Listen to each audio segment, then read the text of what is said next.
The flight deck of an aircraft carrier represents one of the most diverse and dynamic work environments in existence. It can transition in moments from serene stillness, with sunlight gleaming off the sea, seagulls gliding overhead, and crew members engaging in activities as peaceful as yoga, to a thunderous storm of activity, characterized by driving rain, roaring jet engines, and personnel braced against the elements as they scramble to maintain order amidst the chaos. Spanning 4.5 acres of steel coated in an abrasive, non-skid surface, the deck is inherently hazardous. Falls are common and often painful. In severe cases, they can result in serious injury. In high-traffic areas, constant use wears the non-skid surface down to bare metal.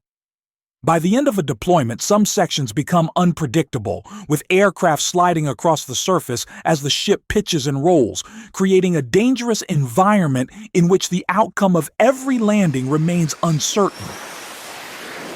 Typically, the non-skid surface and the raised 6-inch scupper surrounding the deck provide sufficient protection, but occasionally these safeguards prove insufficient. Flight deck personnel wear color-coded shirts to identify their roles instantly, enabling quick recognition and efficient coordination. During flight operations, they don full protective gear, including long-sleeved garments, cranial helmets with integrated sight and hearing protection, flotation vests, and emergency equipment. This is required at all times, day or night, even in extreme heat, such as during summer operations in the Arabian Gulf, where deck temperatures routinely exceed 130 degrees Fahrenheit, 54 degrees Celsius. Noise on the flight deck reaches such an intensity that it becomes almost surreal. A silence that vibrates through one's bones and disrupts internal organs. Consequently, most communication occurs through hand signals.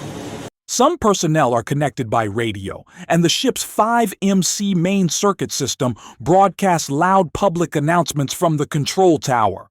However, even these loudspeakers are sometimes drowned out by the surrounding roar.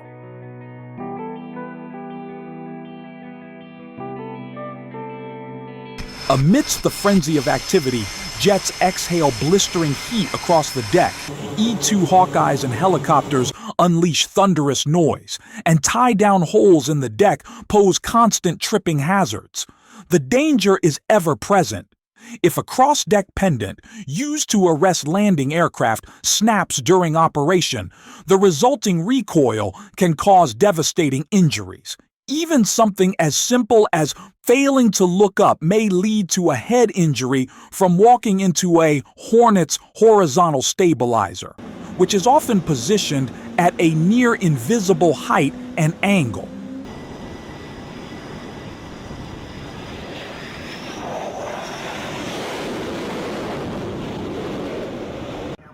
At night, the environment becomes even more daunting. The sodium vapor lights cast an eerie yellow glow over the deck, dimly illuminating the main areas while deepening the shadows. By the time one reaches the bow, some 600 feet forward, the deck is cloaked in near total darkness. The distant lights offer no warmth or clarity. The yellow-shirted handlers wield illuminated wands that appear ghostly and disembodied, their motions guiding incoming aircraft like spectral conductors.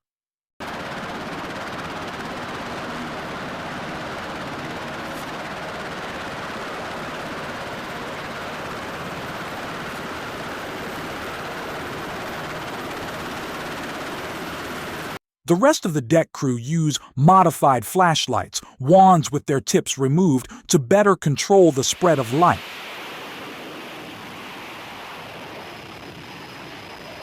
Interior access points and crew common areas are typically lit with red lights to preserve night vision.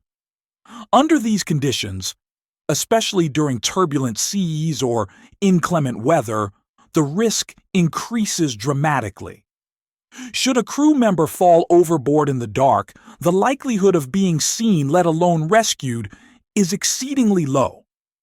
As such, teamwork and mutual vigilance are vital.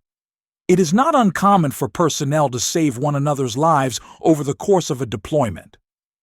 Though specifics are omitted here, numerous serious incidents occurred during my time at sea, spanning over 3 years deployed, yet the injury rate remained lower than that of many small towns. This supports the notion that danger is most potent when not treated with due respect.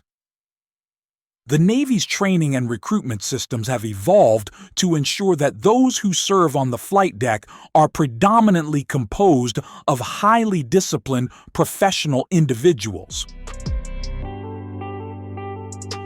Outside of active operations, the flight deck offers moments of unexpected tranquility.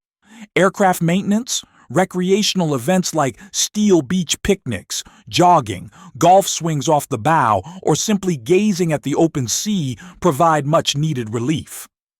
In these quieter times, the deck becomes a rooftop refuge on a floating city, offering rare moments of peace and perspective. Flight deck crews operate under some of the harshest and most perilous conditions imaginable. They perform their duties consistently and return day after day with unwavering commitment. Their work may be likened to cleaning up after dragons, hot, dangerous, and largely uncelebrated.